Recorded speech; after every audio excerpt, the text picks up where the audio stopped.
संवैधानिक विकास, constitutional development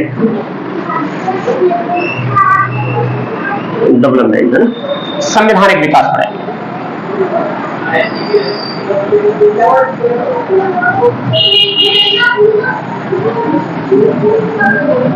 विकास, ठीक है, तो संवैधानिक विकास। अब होता क्या है,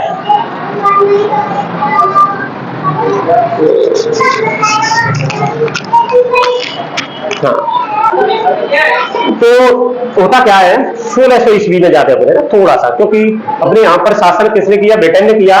तो ब्रिटेन ने जब शासन किया है तो ब्रिटेन का बारे में यहाँ पर ब्रिटिश ईस्ट इंडिया कंपनी के बारे में उनको पढ़ना होगा।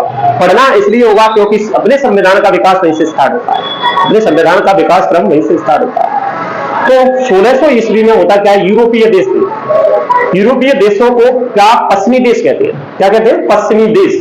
ऐसा बता दें कि भाई 1600 ईस्वी में ना, कब, 1600 ईस्वी में, 1600 ईस्वी में यूरोप की जो कंट्री थी, देश थे, वो क्या कर रहे थे, नए नए उपनिवेश ढूंढ रहे थे।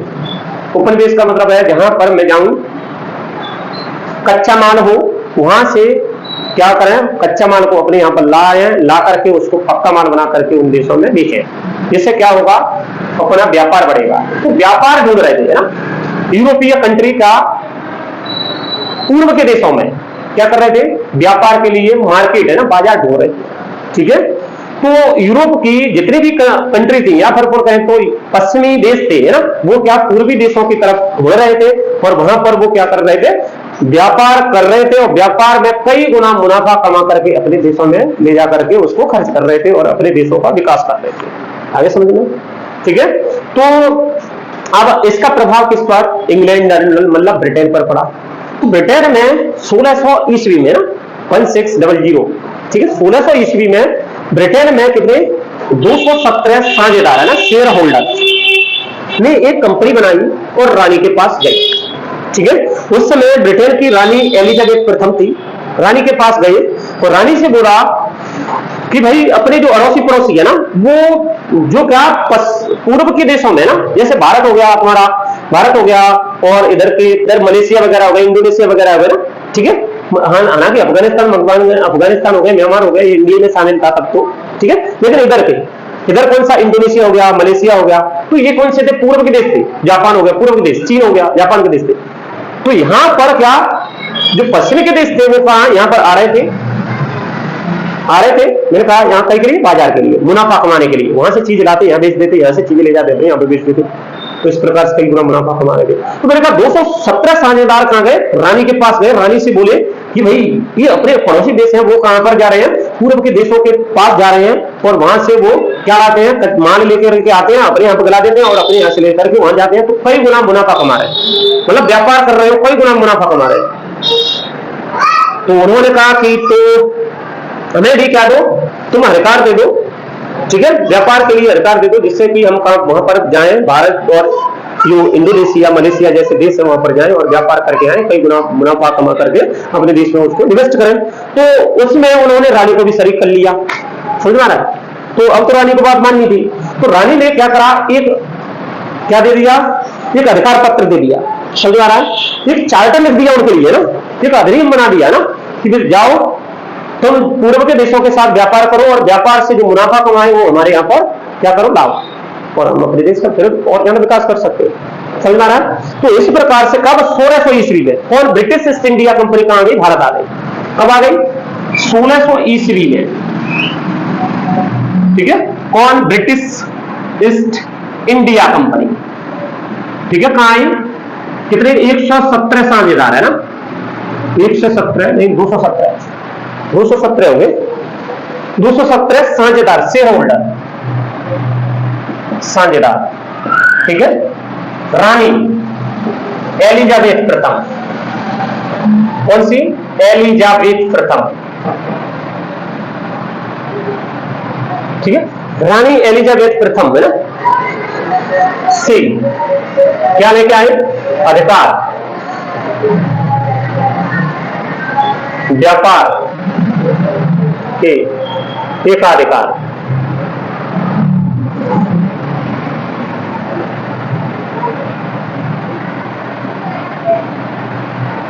महारानी एलिजाबेथ प्रथम से व्यापारिक एकाधिकार है ना प्राप्त किए, ठीक है, जो क्या कहलाए, जो कहलाए चार्टर एक्ट कहलाया ना, क्या कहलाया, चार्टर एक्ट अधिनियम है, चार्टर अधिनियम, चार्टर अधिनियम कहलाया। समझ में आ रहा है? तो रानी ने क्या करा, एक चार्टर अधिनियम को पास कराया और क्या करा, ब्रिटेन की जो ब्रिटिश ईस्ट इंडिया कंपनी थी ना उसको भारत में व्यापार करने के लिए क्या दे दिया, एकाधिकार दे दिया कि भैया जाओ भारत में व्यापार करो, कोई दिक्कत नहीं है हमें, ना, ठीक है। तो जब 1600 ईस्वी में क्या आ गई, ईस्ट इंडिया कंपनी यहां पर आ गई, समझ आ रहा, ईस्ट इंडिया कंपनी यहां पर आ गई। तो ईस्ट इंडिया कंपनी करके लिए आई थी भारत में व्यापार को एकाधिकार करने के लिए आई, मतलब व्यापार करने के लिए आई, ठीक है। व्यापार करने के लिए प्रारंभ में अगर देखा जाए तो विशुद्ध रूप से व्यापारिक संस्थाई थी और व्यापार करने के लिए भारत में आई है ना। लेकिन इस कंपनी की कालांतर में अगर आगे देखें तो कालांतर में इस कंपनी की क्या थी, महत्वाकांक्षा बढ़ती गई, ठीक है। अब व्यापार की जगह इसने क्या कर दिया, वहां की तब की कालांतर की राजनीतिक परिस्थितियों के कारण है ना, यहां पर क्या कर दिया, धीरे धीरे सत्ता जमाने का काम कर दिया। आगे समझ में, स्टार्टिंग में आई के लिए थी व्यापार करने के लिए, लेकिन यहाँ की राजनीतिक परिस्थितियों को देख करके उसने क्या कहा, यहाँ पर सत्ता स्थापित करने का काम कर दिया। छोटे छोटे क्षेत्रों में पहले किया, फिर बड़े क्षेत्र पर किया, ठीक है। तो इसने क्या करा, क्षेत्रीय सत्ता पर कब्जा यहाँ करने का काम यहाँ पर किया, ठीक है। फिर माध्यम से, ठीक है, इसके माध्यम से ब्रिटिश संसद भारत पर क्या कर रही थी, धीरे धीरे धीरे धीरे कब्जा कर रही थी। कह के ब्रिटिश ईस्ट इंडिया कंपनी के माध्यम से ब्रिटिश संसद भारत पर क्या कर रही थी, क्या कब्जा कर रही थी, नियंत्रण में, अपने नियंत्रण में भारत को ले रही थी। समझ आ रहा है, मतलब छोटी छोटी जगहों पर पहले ब्रिटिश ईस्ट इंडिया कंपनी ने क्या किया, व्यापार किया, व्यापार करने के बाद वहां पर राजनीतिक परिस्थितियों को देखते हुए बोले कोई दिक्कत नहीं है, अपने यहाँ पर क्या कर सकते हैं, सत्ता स्थापित कर सकते हैं। सत्ता स्थापित की, सबसे पहले बंगाल में गए, बिहार, बंगाल, उड़ीसा, मद्रास, ठीक है, बंबई, ये उन्होंने ब्रिटिश प्रेसिडेंटी बनाई, वहां पर सत्ता स्थापित की ना, ठीक है।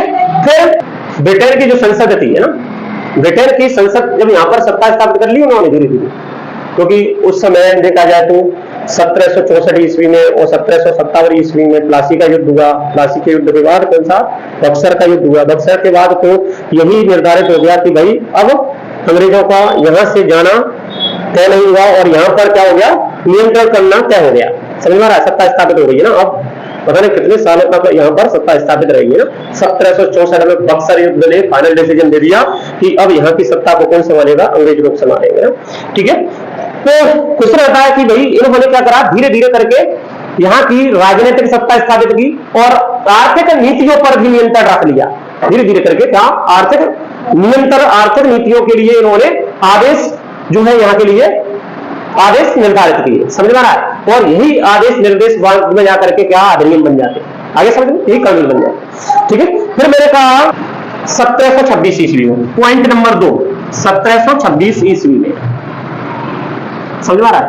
अभी बक्सर का युद्ध और प्लासी के युद्ध नहीं हुए हैं चूंकि, तो अभी उन्होंने छोटी छोटी जगह पर, जैसे बंगाल में, जैसे उड़ीसा में, जैसे मद्रास में, जैसे बॉम्बे में, वहां पर क्या कर लिया, छोटी छोटी जगहों पर सत्ता स्थापित कर ली। आगे समझ में, और सत्ता स्थापित कर ली तो 1726 ईस्वी में, यहाँ पर 1726 ईस्वी में कलकत्ता हो गया तुम्हारा, मुंबई हो गया, मद्रास, ये 3 प्रेसिडेंटी थी। वहां पर गवर्नर, वहां पर क्या होते थे, गवर्नर होते थे और गवर्नर की परिषद होती थी ना। उनको ब्रिटेन की सरकार ने, वहां की संसद ने क्या दे दिया, अधिकार दे दिया कि भाई तुम यहाँ के लिए कोई भी कानून क्या बना सकते हो, कानून बना सकते हो, विधि बना सकते हो। कब, 1726 ईस्वी। आगे समझ गए, ठीक है। तो यहां पर ये पॉइंट आता है कलकत्ता, ठीक है, कलकत्ता, मुंबई तथा मद्रास, कलकत्ता, मुंबई तथा मद्रास प्रेसिडेंटियों, मद्रास प्रेसिडेंसियों क्या दे दिया कि गवर्नर को क्या दे दिए, विधि बनाने का अधिकार दे दिया, विधि बनाने का अधिकार दे दिया।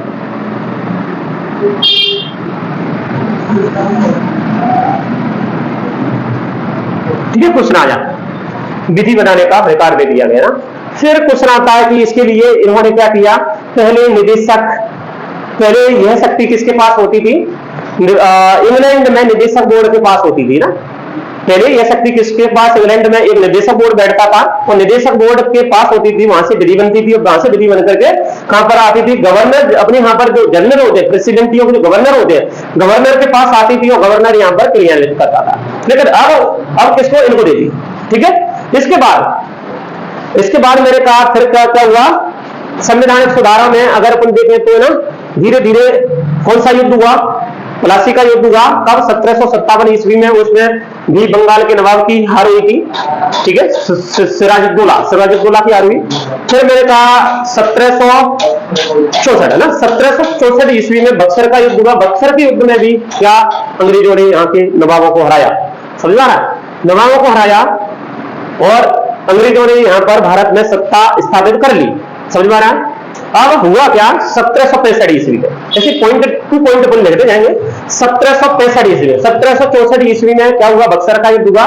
1765 ईस्वी में क्या हो गया, एक संधि हुई, इलाहाबाद की संधि।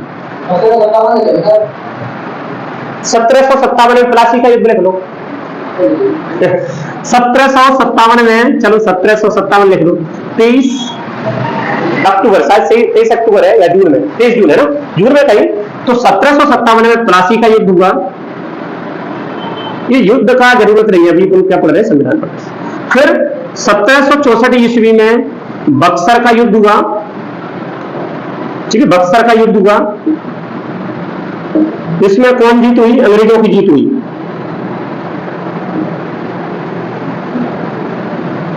जीत हुई है ना।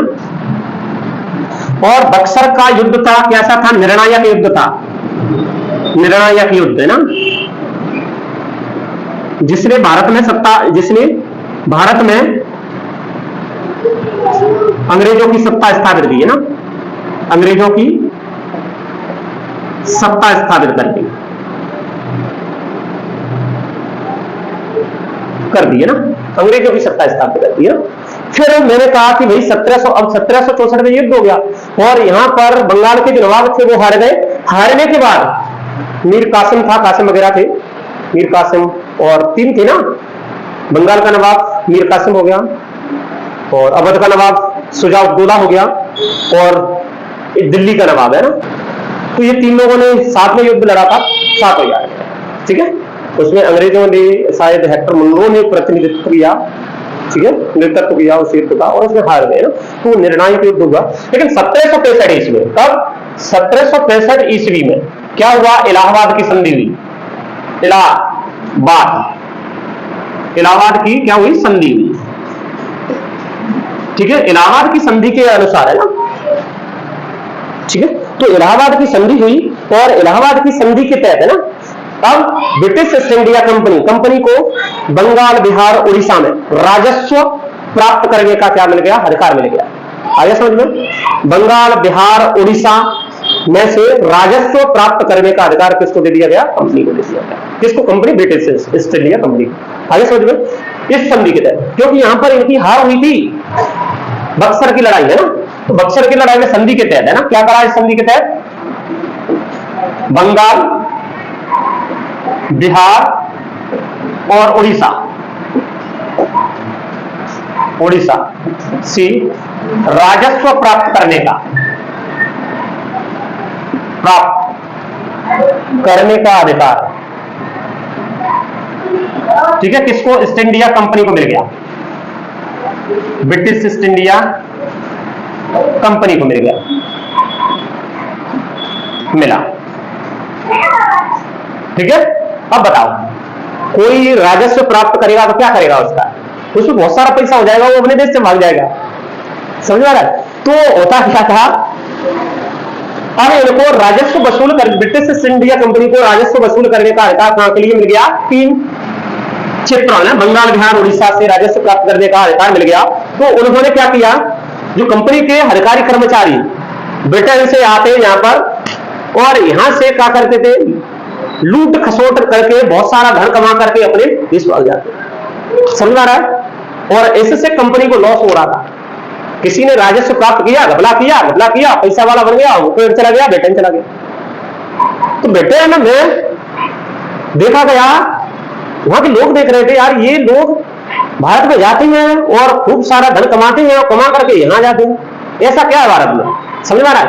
और वहां की सरकार भी देख रही थी, अपन कंपनी में कर्मचारी और अधिकारियों को नियुक्त करते हैं, वो पैसे वाले बन के चले जाते हैं और कंपनी लॉस में जा रही है, ऐसा क्या है। समझ में आ रहा है। जैसे अभी अधिकारी और कर्मचारी क्या करते हैं, अगर इनकम टैक्स में लग जाए तो क्या करेंगे, पहले अपने घर को भरेंगे। उसी प्रकार से वहां पे चल रहा था ना, जो अधिकारी कर्मचारी ब्रिटिश ईस्ट इंडिया कंपनी के थे, राजस्व वसूल करते थे, वो खुद ही पैसा वाले घपले करके, भ्रष्टाचार करके और अपने देश में भाग जाते। ठीक है। और दूसरी तरफ ब्रिटिश ईस्ट इंडिया कंपनी को लगातार युद्ध भी करना पड़ रहा था, यहाँ के क्षेत्रीय युद्ध। समझ में आ रहा है, यहाँ के क्षेत्रों से। तो इसी प्रकार से ब्रिटिश ईस्ट इंडिया कंपनी की आर्थिक व्यवस्था कैसी चरमरा गई और खराब हो गई, बुरी हालत हो गई। अब ब्रिटिश ईस्ट इंडिया कंपनी ने क्या किया, अपनी आर्थिक मदद के लिए कहां पर, संसद में एक प्रस्ताव पास कराया। समझ में आ रहा है, ब्रिटेन की संसद में, क्योंकि कंपनी नहीं की थी, तो ब्रिटेन की संसद में एक प्रस्ताव भेजा। तो ब्रिटेन की संसद ने क्या करा, वहां पर भ्रष्टाचार चल रहा था, लूट खसोट चल रही थी, कुशासन चल रहा था, उसको समाप्त करने के लिए, उसको कम करने के लिए या फिर समाप्त करने के लिए क्या भेजा, एक अधिनियम पास किया। उस अधिनियम को कहा गया रेगुलेटिंग एक्ट। आगे समझ गए। उस अधिनियम को क्या कहा गया, रेगुलेटिंग एक्ट। अब यहां से अपना संविधान मेन स्टार्ट होता है, क्योंकि वहां से ब्रिटेन की संसद से क्या बन के आएंगे, कानून बन के आएंगे, यहां पर वो लागू होंगे। ठीक है। तो इसे और कर लेते हैं इस पॉइंट को ना। तो ब्रिटेन की संसद से क्या हुआ, पास हुआ रेगुलेटिंग एक्ट। ठीक है। आगे समझ में प्रश्न आता है कि ये रेगुलेटिंग एक्ट पास क्यों किया गया। समझ आ रहा है, ब्रिटेन की संसद ने रेगुलेटिंग एक्ट क्यों पास करा। ठीक है। और ये क्वेश्चन अपने 8वें 10वें में खूब पढ़े हैं, कब पास करा। तो कहते हैं भाई का कंपनी को अधिकार कब, 1726 में कंपनी को क्या मिल गया था। हाँ, 1726 में नहीं, कोई कहे तो इलाहाबाद की संधि, 1765 में इलाहाबाद की संधि के तहत अपन को ब्रिटिश ईस्ट इंडिया कंपनी को राजस्व वसूल करने का अधिकार कहां मिल गया, उड़ीसा, बिहार, बंगाल में मिल गया था राजस्व वसूल करने का अधिकार, है ना। तो वहां पर क्या कर रहे थे, जो कंपनी के अधिकारी कर्मचारी थे वो यहां से राजस्व वसूल कर रहे थे और खूब सारा भ्रष्टाचार कर रहे थे, ना। समझ आ रहा है। भ्रष्टाचार करके वो अपने देश में चले जाते और वहां पर पैसा वाले बन जाते, ना। तो इस प्रकार कंपनी को लगातार युद्ध भी करना पड़ रहा था यहाँ के क्षेत्रीय क्षेत्रों से। तो इस प्रकार कंपनी कैसी हो गई, उसकी आर्थिक व्यवस्था खराब हो गई, आर्थिक तौर पर कहे तो दोबारा निकल गया। और कंपनी ने ये प्रस्ताव आर्थिक स्थिति को सुधारने के लिए या आर्थिक मदद के लिए प्रस्ताव कहां, ब्रिटेन की संसद में भेजा। ठीक है।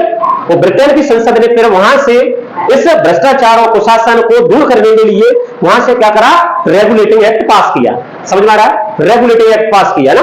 तो रेगुलेटिंग एक्ट पास किया तो उसमें क्या क्या प्रावधान थे उसके बारे में अपन फिर से चर्चा कर लेते हैं। मोस्ट इंपोर्टेंट एक्ट है ये, ना, रेगुलेटिंग एक्ट, है ना। यही तो लिख देते हैं ना, कोई खास ज्यादा नहीं है, अपन कह सकते हैं 1773 का रेगुलेटिंग एक्ट, 1773 ईस्वी का रेगुलेटिंग एक्ट।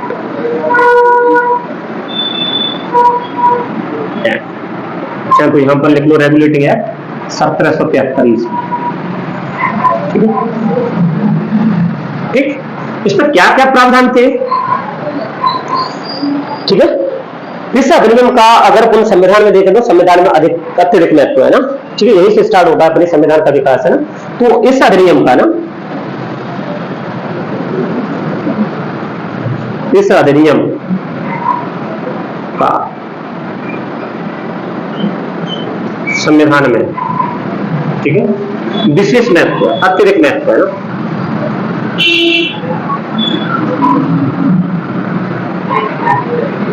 ठीक है। कैसे महत्व है, तो इसने क्या करा, जो ब्रिटिश ईस्ट इंडिया कंपनी के, ना, जो कार्य थे, ना, कार्यों को नियमित और नियंत्रित करने के लिए इस एक्ट को लाया गया। ठीक है। कई के लिए लाया गया, इसमें प्रावधान देखें।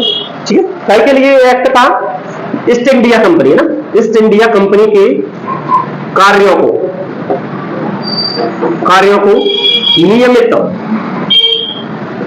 एवं नियंत्रित नियंत्रित, है ना, करने के लिए, ठीक है, करने के लिए इस एक्ट को लाया गया ना, करने के लिए, ठीक है, करने के लिए ब्रिटेन सरकार द्वारा इस दिशा में उठाया गया पहला कदम, है ना, इस दिशा में उठाया गया पहला कदम था, है ना, समझ में आ रहा है। तो ब्रिटेन की सरकार भी यहां पर जो भ्रष्टाचार हो रहा था, ठीक है, उसको कुशासन हो रहा था, कुशासन को कम करने के लिए, ठीक है, कुछ लोग बात जैसे अधिकारी कर्मचारी हैं तो जैसे भारतीयों से क्या ले लेते, उपहार ले लेते, उनके काम करते थे, भ्रष्टाचारी तो एक तरह से ना, तो इसको कम करने के लिए रेगुलेटिंग एक्ट आया, और रेगुलेटिंग एक्ट क्या करेगा, ब्रिटिश ईस्ट इंडिया के कार्यों को क्या करेगा, नियमित करेगा और नियंत्रित करेगा, और नियमित मतलब कंटिन्यू जारी और कंट्रोल करने का काम करेगा ना। दूसरा, कंपनी का जो शासन था उस पर अब क्या हो गया, ब्रिटेन की संसद का नियंत्रण स्थापित हो गया, है ना। तो कंपनी के शासन पर है ना, ब्रिटेन संसद का नियंत्रण हो गया, ठीक है। हालांकि ये पॉइंट ऊपर एक ही है, लेकिन किसका, ब्रिटेन की जो संसद थी, है ना, उसका नियंत्रण कहीं पर हो गया, कंपनी पे हो गया, ठीक है। जो कुछ करेगी नियम वहीं से चलेंगे, ब्रिटेन की संसद हम यहां से नहीं चलने वाले, है ना, ठीक है। दूसरा, इसके द्वारा, इस एक्ट के द्वारा ना, कंपनी के प्रशासनिक और राजनीतिक कार्यों को मान्यता मिली। आगे समझ में, इस एक्ट के द्वारा कंपनी के प्रशासनिक, है ना, प्रशासनिक एवं राजनीतिक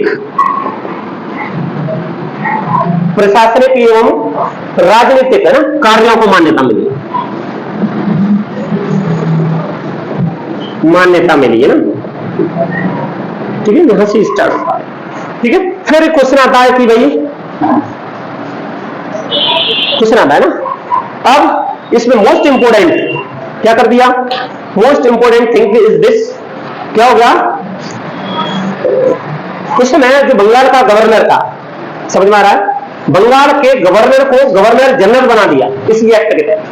बंगाल में जो गवर्नर था, तो बंगाल के गवर्नर को गवर्नर जनरल बना दिया, और इस गवर्नर जनरल के अंदर में मुंबई मद्रास के जो गवर्नर होते हैं इसके अधीन कर दिए। आगे समझ में, उन्होंने कहा इस एक्ट के द्वारा, इस अधिनियम के द्वारा क्या, बंगाल के गवर्नर को गवर्नर जनरल बना दिया गया, और मुंबई मद्रास के जो गवर्नर थे इसके अधीन कर दिए, इसके अंडर में कर दिए, मतलब वो बंगाल का गवर्नर बड़ा हो गया होता, उसका पद बड़ा हो गया, और उसे क्या नाम दे दिया, गवर्नर जनरल, और इसके अंडर में दोनों कर दिए, ब्रिटेन का, बंबई का और मद्रास का, बंबई और मद्रास, है ना, बंबई और मद्रास के गवर्नरों को इसके अधीन कर दिया गया। आगे समझ में, तो सबसे बड़ा कौन हो गया, बंगाल का गवर्नर, उसका नाम कर दिया गवर्नर जनरल, और ये दोनों इसके अधीन। आगे समझ में, ठीक है। तो इस अधिनियम के, इस एक्ट, है ना, एक्ट मतलब अधिनियम, है ना, एक्ट के द्वारा बंगाल के गवर्नर को गवर्नर जनरल, है ना, क्या बना दिया, गवर्नर जनरल बना दिया, ठीक है, तथा मुंबई तथा मद्रास की गवर्नरों, है ना, को इसके अधीन कर दिया गया, इसके अधीन कर दिया, ठीक है, अधीन कर दिया गया। आगे समझ में, ठीक है। इस प्रकार सबसे पहले कौन बना, गवर्नर जनरल, बंगाल का गवर्नर जनरल लॉर्ड वॉरेन हस्टिंग बने, ना, पूछना जाता है बंगाल का प्रथम गवर्नर जनरल कौन बना, ना, तो लॉर्ड वॉरेन हस्टिंग। आगे समझ में, ठीक है, ऐसे लिख सकते हैं, इसके अंतर्गत सबसे पहले, ना, नोट डाल के लिख लो, सबसे पहले बंगाल का गवर्नर जनरल, ये क्वेश्चन आता है, जनरल कौन बना, लॉर्ड वॉरेन हेस्टिंग्स, कौन बना, लॉर्ड वॉरेन हेस्टिंग, है ना, को बनाया गया, ठीक है। ये मतलब अपन कह सकते हैं 1772 में आया, और 1774 ईस्वी में, कब 1774 ईस्वी में ये बन गया था। आगे समझ में, 1772 से लेकर के 1774 में ये कहा बंगाल का गवर्नर रहा, फिर इसी को बंगाल का गवर्नर जनरल बना दिया गया और बंबई मद्रास के जो गवर्नर थे इसके अधीन कर दिए गए ना, ठीक है, कुछ ना जाता है ना। और ये कहा कब तक रहा, 1774 से लेकर के 1785 तक रहा, ठीक है, 1774 से लेकर के 1785 तक रहा। मतलब इसका ब्रिटिश ईस्ट इंडिया की कंपनी के शासन में इसका महत्वपूर्ण योगदान था ना, इसीलिए ये इतने लंबे समय तक कार्य कर सका उसमें ना, ठीक है। इसके अंतर्गत है ना क्या कलकत्ता प्रेसिडेंटी में एक ऐसी सरकार बनाई गई जिसमें क्या होता था, एक गवर्नर जनरल और उसकी परिषद के 4 सदस्य होते थे, ठीक है, इसी एक्ट के अंतर्गत। इस एक्ट के तहत कहां पर, कलकत्ता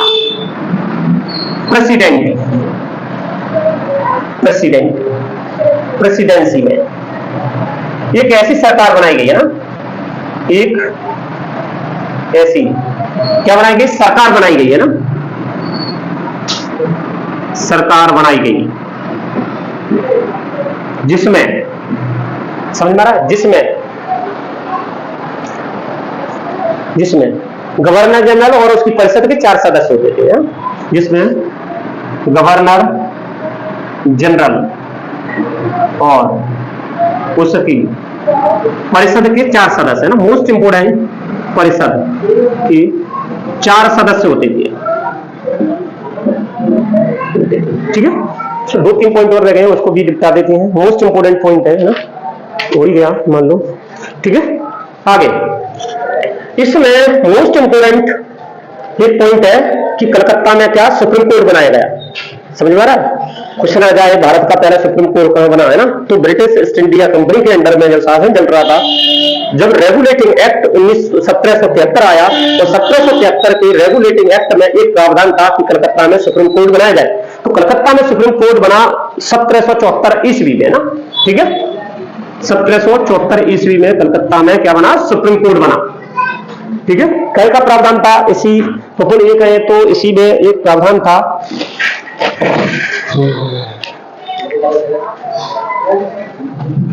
ठीक है, प्रावधान था ना 1774 ईस्वी में, कब 1774 ईस्वी में, कहां पर, कलकत्ता में क्या बना, सुप्रीम कोर्ट है, ठीक है, सुप्रीम कोर्ट है, सर्वोच्च न्यायालय, सर्वोच्च न्यायालय, ठीक है, बनाया गया, ठीक है। अब इस सर्वोच्च न्यायालय में ना कितने, एक न्यायाधीश और 3 अन्य न्यायाधीश होते थे ना, ठीक है। इसमें कितने, एक मुख्य न्यायाधीश होता था, एक मुख्य न्यायाधीश होता था, 3 अन्य न्यायाधीश होते थे, अन्य न्यायाधीश होते थे, ठीक है। नाम लिख लेना, सर एलिजा इम्फे, ठीक है, नाम क्या था, सर एलिजा इम्फे है ना, इसका नाम है ना। मुख्य न्यायाधीश था कौन था पहला, सर एलिजा इम्फे है ना, एलिजा इम्फे,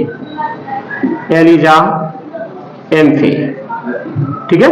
ये जो 3 थे ना, लंबाई चौड़ाई ऊंचाई, ये एक फॉर्मूला है उसके तहत याद कर लेते हैं ना, चेम्बर, लिंगस्टर एंड हाइट, कौन कौन सा नाम था, चेम्बर्स, लिमेस्टर्स और हाइट, ठीक है, 1, 2 और 3 है ना, ये जो नाम थे ना, आगे समझ में, लंबाई चौड़ाई हाइट ऊंचाई है ना, इस प्रकार से याद कर लेना, लंबाई चौड़ाई ऊंचाई ना, हाइट, ठीक है, हाइट ऐसे लिख लेना, समझ आ रहा। तो ये क्या करते थे, ब्रिटिश प्रेसिडेंटी थे, उनका क्या है, उनके मामलों को सुनवाई करते थे ना। और अगर इनके अलावा कोई और कहता था कि भाई हमारे मामले की, हमारे मुकदमे की सुनवाई कर लो, तो वो दोनों पार्टियों को क्या करते थे, राजी करके दोनों पार्टियों की सहमति से वो अन्य मामलों को सुनते थे ना, समझ में आ रहा है। ब्रिटिश ईस्ट इंडिया कंपनी के जो ब्रिटिश प्रेसिडेंटी होती थी उसके अलावा ना, समझ में आ रहा है, ठीक है। तो इस प्रकार है ना, इस अधिनियम के द्वारा ये हुआ मोस्ट इंपोर्टेंट थिंग्स है ना। मैंने कहा कि भाई इसमें क्या था, रेगुलेटिंग एक्ट 1775 से पहले क्या कंपनी में बहुत ज्यादा रिश्वतखोरी चल रही थी, उपहार चल रहे थे, भ्रष्टाचार चल रहे थे, भारतीयों से उपहार लेने थे, उनके काम करा देते थे, वैसा चल रहा था। तो इसको कम किया गया, इसको बंद कर दिया गया ना। तो भारतीयों से इसमें अपन ये कह सकते हैं, इस एक्ट के तहत कंपनी ने कर्मचारियों को निजी व्यापार कर दिया ना। मोस्ट इंपोर्टेंट पॉइंट है, इस एक्ट के तहत, ठीक है, कंपनी ने ना कर्मचारियों एवं अधिकारियों को कैसा निजी व्यापार है ना, बोले कोई निजी व्यापार नहीं करेगा, खुद ही है ना, निजी व्यापार रिश्वत लेना तथा भारतीयों से उपहार लेना ना, समझ आ रहा है, भारतीयों से उपहार लेना प्रतिबंधित कर दिया। लेना क्या कर दिया, प्रतिबंधित कर दिया कि भाई अब कोई कर दिया ना, ठीक है, मोस्ट इंपोर्टेंट थिंग्स है ना, ठीक है। अब 2 पॉइंट और रह गए, इसमें बोर्ड ऑफ डायरेक्टर बनाया गया। बोर्ड ऑफ डायरेक्टर क्या करता था, यहां कंपनी के, चलो इसको बोर्ड ऑफ डायरेक्टर के बोलो, मतलब निदेशक मंडल बनाया गया ये, जिससे ये क्या करता था, कंपनी को नियंत्रण करता था ना, ठीक है। तीसरा, इसमें राजस्व, नागरिक और सैन्य मामलों की जानकारी किसको देनी पड़ती थी, ब्रिटेन संसद को ब्रिटेन सरकार को देनी पड़ती थी ना। ये पॉइंट और है लास्ट का, लिख लेना, ठीक है। इसमें लास्ट का पॉइंट, लास्ट के पॉइंट में देखना, इसमें भारत में राजस्व, नागरिक और सैन्य मामलों की जानकारी है ना। इस एक्ट के तहत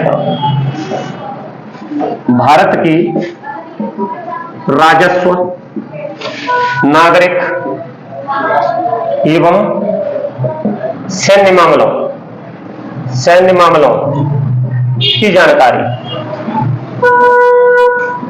की जानकारी ना किसको देनी पड़ती थी, ब्रिटिश सरकार को देनी पड़ती थी, ब्रिटिश सरकार को देनी पड़ती थी।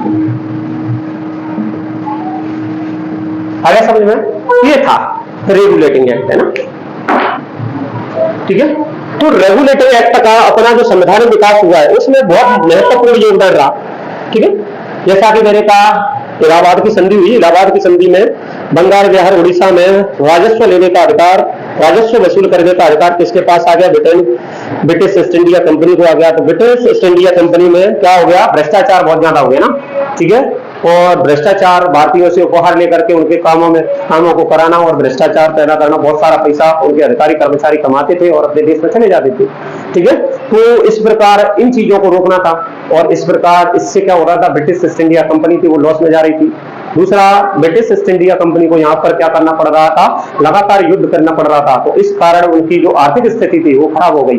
तो आर्थिक स्थिति खराब हो गई तो ब्रिटिश ईस्ट इंडिया कंपनी ने एक प्रस्ताव भेजा, कहां पर भेजा, ब्रिटिश संसद में भेजा कि भाई हमें आर्थिक मदद चाहिए। तो आर्थिक मदद के लिए वहां पर एक प्रस्ताव भेजा, और ब्रिटेन की संसद ने तब जाकर के रेगुलेटिंग एक्ट पास किया। और यही रेगुलेटिंग एक्ट क्या, भारत के जो संविधान है वो विकास क्रम में वहीं से स्टार्ट होता है ना, ठीक है। महत्वपूर्ण योगदान है, अत्यधिक योगदान है उसका, ठीक है। तो इसमें क्या किया, तो पहले तो ब्रिटिश ईस्ट इंडिया कंपनी के अधिकारी कर्मचारी होते थे, उनको क्या करा, उनका रिश्वत लेना प्रतिबंधित कर दिया, भारतीयों से उपहार लेना प्रतिबंधित कर दिया ना, कोई निजी व्यापार नहीं करेगा ये प्रतिबंधित कर दिया, ठीक है। इसके लिए उन्होंने और क्या किया, उन्होंने एक न्यायालय बनाया, यहाँ पर सर्वोच्च न्यायालय, क्या बनाया, सर्वोच्च न्यायालय बनाया। और इस सर्वोच्च न्यायालय में कितने होते थे, एक मुख्य न्यायाधीश होता था, 3 अन्य न्यायाधीश होते थे। मैंने कहा एक मुख्य न्यायाधीश कौन हो गया, सर एलिजा इल्टे हो गया, और 3 न्यायाधीश कौन थे, चैम्बर, लिमिस्टर, हाइड, है ना, लंबाई चौड़ाई ऊंचाई से याद कर सकते इसको ना, ठीक है। इसमें इस कंपनी में इस एक्ट के तहत है ना, भारत के राजस्व से संबंधित मामले हो गए, तुम्हारे यहाँ के नागरिकों से संबंधित मामले हो गए, तुम्हारे यहाँ के सेना से संबंधित मामलों की सभी की जानकारी किसको देनी पड़ती थी, ब्रिटेन संसद को देनी पड़ती थी ना। इस एक्ट के द्वारा क्या करा गया, बंगाल का जो गवर्नर था अब उसको क्या बना दिया गया, गवर्नर जनरल बना दिया गया, और जो मद्रास और मुंबई के जो गवर्नर थे इसके अधीन कर दिए गए। और इस प्रकार बंगाल का पहला गवर्नर कौन था, governor general Lord Warren Hastings बना ना, पहले वो गवर्नर था, फिर 1773 में ए आया, 1774 में इसको किसका, बंगाल का गवर्नर जनरल बना दिया गया। क्वेश्चन आ जाता है ना, ठीक है। इसके लिए मैंने कहा कि इसमें एक ऐसी सरकार बनाई गई कलकत्ता में, कलकत्ता प्रेसिडेंटी में एक ऐसी सरकार बनाई गई जिसमें गवर्नर जनरल होता था और उसकी परिषद भी 4 सदस्य होते थे, और ये क्या करते थे, ये अपनी सत्ता का उपयोग संयुक्त रूप से करते थे उस समय, उस जगह, उस क्षेत्र में ना, ठीक है। और क्या था, फिर मैंने कहा कि भाई इस एक्ट के द्वारा यहां पर कंपनी को राजनीतिक और प्रशासनिक अधिकार मिल गए ना, कुछ अधिकार मिल गए, कुछ संसदीय अधिकार मिल गए ना, ठीक है। तो इस प्रकार अपन ये कह सकते हैं कि भाई रेगुलेटिंग एक्ट यहां पर खत्म होता है, आगे का अपन कल देखेंगे, ठीक है।